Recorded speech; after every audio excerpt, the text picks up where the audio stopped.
Mary worked in an office in London, and she usually went out and had lunch in a restaurant. She liked foreign food and often looked in the newspaper for the names of new restaurants because she enjoyed going to them and eating new things. After the verb enjoy, we use ing form. For example, enjoy going.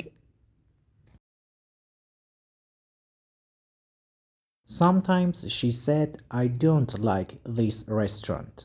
I'm not going to come here again. But often she said, I like this one. I'm going to have my lunch here often.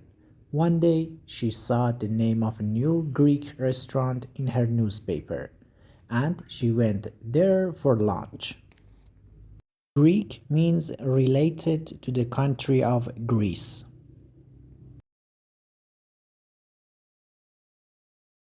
It was very small, but it was clean and nice, and the food was good.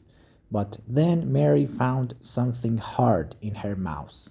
She took it out. It was a button.